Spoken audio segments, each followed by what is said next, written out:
Jagoro mongirore migawo mar arita kwe Dr. Raymond Omollo noyuore nyasi mar yawo kendo keyo tese mag penj mane otimore e sikunde nyiri ma Alliance Kikuyu. Omollo okoni arita ni kare kendo ibro med jiwo arita kuonde mamonj janenore mar neno ni onge midhiero mawuok kuondego. Jatelono bende olero ni kuonde mawuodhe bedo matek nitiere nde kalapapla mabiro chwalo penj e wang' sao. Omollo omedo ni bende sirikal tiyo kanyakla mar neno ni onge kama fuok obetie kindeni mag penj.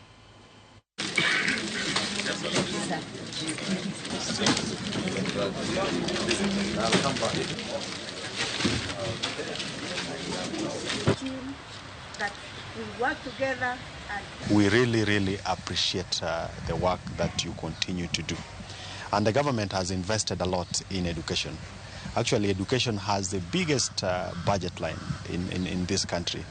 And this shows to demonstrate how much His Excellency President Ruto values education and the role it has in changing this country. So as we go through this exercise, you can always count on our support. And from the security sector, I'm happy to note that so far we have not had any major security incident to be worried about. And we expect that this is going to be the situation throughout the rest of the coming days. And to the candidates, I'm wishing all of you success. Best wishes from myself and everybody within government.